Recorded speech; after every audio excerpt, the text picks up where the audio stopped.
दृश्य 4। 2 हफ्ते बाद घर पर। सुनिए, 2 हफ्ते हो गए हैं घर आके और आपने हमारी बेटी को गोद उठाना तो दूर, उसकी तरफ एक बार प्यार से देखा तक नहीं। ऐसा है, मेरे पास बकवास का टाइम नहीं है, ठीक है? चलो जाओ, खाना लगाओ, मुझे भूख लगी, मैं सोने जाऊँ। चलो।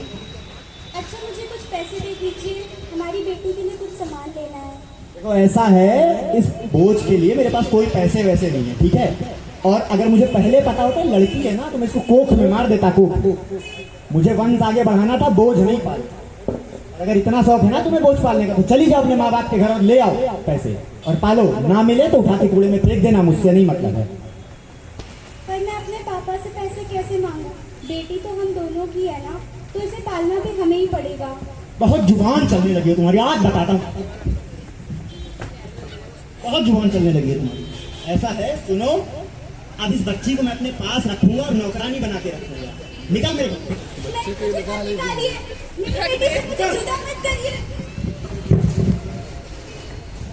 तो देखा, जिंदगी में दस्तकों पे दस्तक आती जा रही, जिन्हें मैं शायद समझ नहीं पाया और ना ही समझना चाहता था, क्योंकि उस वक्त मैं नहीं, मेरे अंदर भरी हुई एक लालच थी जो शायद एक लड़के की थी, वंश को आगे बढ़ाने की थी, पैसों की थी। यहां मैं खुद को इतना गिरा हुआ महसूस कर सकता था, लेकिन मैंने खुद को कभी इतना गिरा हुआ महसूस नहीं। शायद यही मेरी गलती है। इन दस्तकों को अगर मैंने भांप लिया होता तो आज जो मेरी दशा है वो कभी ना होती।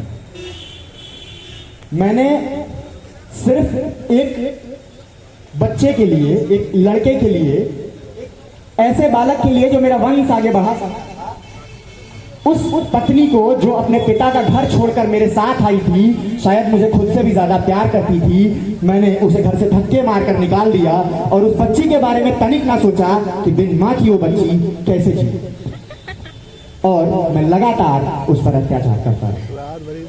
कुछ इस तरह मेरी जिंदगी के 10 साल बीत गए।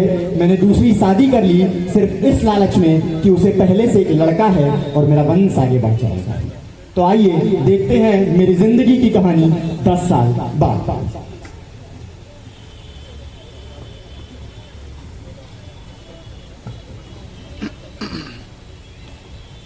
लड़की, झाड़ू ठीक से लगा। अगर मुझे कहीं भी कचरा दिखा ना, रात का खाना नहीं दूंगी तुझे। गाड़ी वाला या घर से कचरा उसमें रिकॉर्ड हो जाएगा। अरे ये क्या किया तुमने? मम्मी, मम्मी, ये देखिए इसने क्या कर दिया। इतना महंगा मैंने स्पीकर तोड़ दिया। काम करने की तमीज नहीं इसको।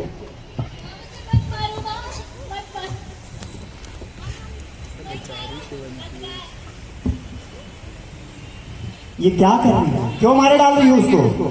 क्या जरूरत है इसकी घर पे? ना काम की ना काज की, नुकसान करती है तो अलग। काम की ना काज की। देखो, अब मैं बर्दाश्त नहीं कर सकती इसे। अगर तुम चाहते हो कि मैं और मेरा बेटा इस घर पे रहे, तो दूर ले जाओ इसको मेरे को। तो कहाँ फेंक दूं इसको? मैं कहाँ फेंक दूं? बताओ।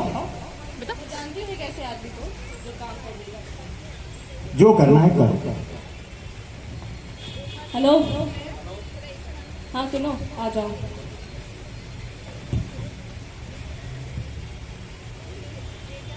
हाँ मैडम, बताइए कहाँ है लड़की?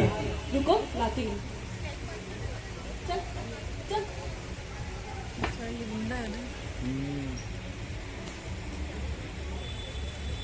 अरे ये तो बहुत छोटी है मैडम, इसे तो पालने पोसने में हमारे बहुत पैसे खर्चे हो जाएंगे।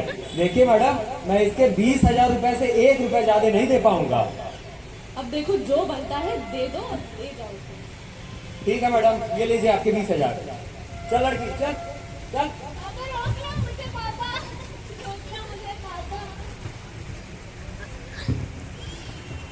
ये मेरी जिंदगी की तीसरी दस्तक थी, जहां मैंने एक मासूम सी बच्ची को जो सिर्फ 10 साल की थी 20,000 में बिकने दिया। मैंने उसे सिर्फ 20,000 में बिकने दिया। क्यों? क्योंकि वो मुझे बोझ नहीं। वो इसलिए क्योंकि मुझे मेरे उस बेटे पर जो मेरा नहीं था गर्व होने लगा था। वो मेरा बेटा है, मेरा वंश आगे बढ़ाएगा। यहाँ क्या गलती थी उस लड़की की? सिर्फ इतनी कि वो एक लड़की, इससे ज्यादा उसकी कोई गलती नहीं थी, और सिर्फ इतनी गलती के लिए मैं उसे बीमारी समझकर, एक बोझ समझकर उसको नौकरानी की तरह उसके साथ बर्ताव करता रहा। और जब मेरे घर वाले, जो मेरे अपने ही नहीं थे शायद, उनके कहने पर मैंने उसे किसी ऐसे व्यक्ति के हाथ बेच दिया जिसे मैं कभी नहीं जानता था, जिसे मैंने कभी नहीं देखा था। वो किस हाल में होगी, कहाँ जाएगी, क्या करेगी, उसके साथ क्या किया जाएगा, ये तक मैंने नहीं सोचा। तो आइए मेरी जिंदगी में आगे बढ़ते हैं और आगे जानते हैं कि मेरी जिंदगी में इसके बाद क्या क्या हुआ। आइए।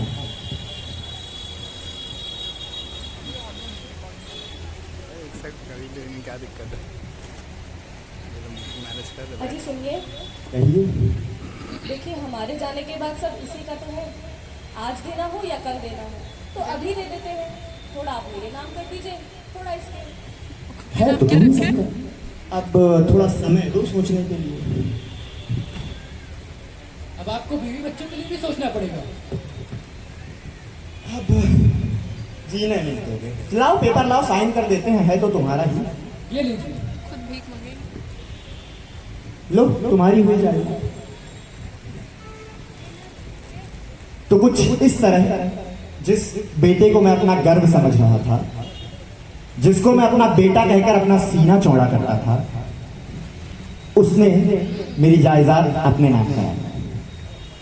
मुझे अभी भी ये समझ ना आया, ये उनकी चाल की एक साजिश, ये उनकी एक चाल थी जिसमें मैं फंसता चला गया।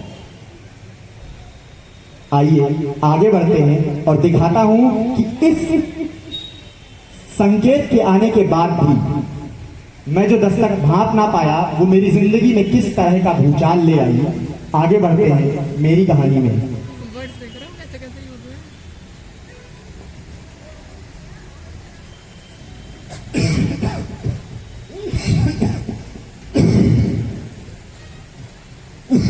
सुनो, जरा एक गिलास पानी देना तो। बेटा, ओ बेटा, जरा एक गिलास पानी तो तुम दे देना। अरे बुड्ढे, चल अपने आप ले ले। कोई नहीं सुनता मेरी।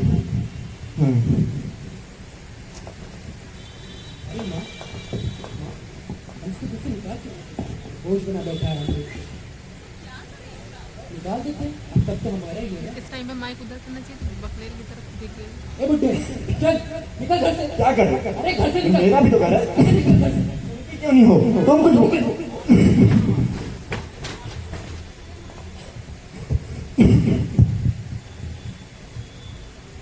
तो जिंदगी में दस्तकों पे दस्तकें आती लगी।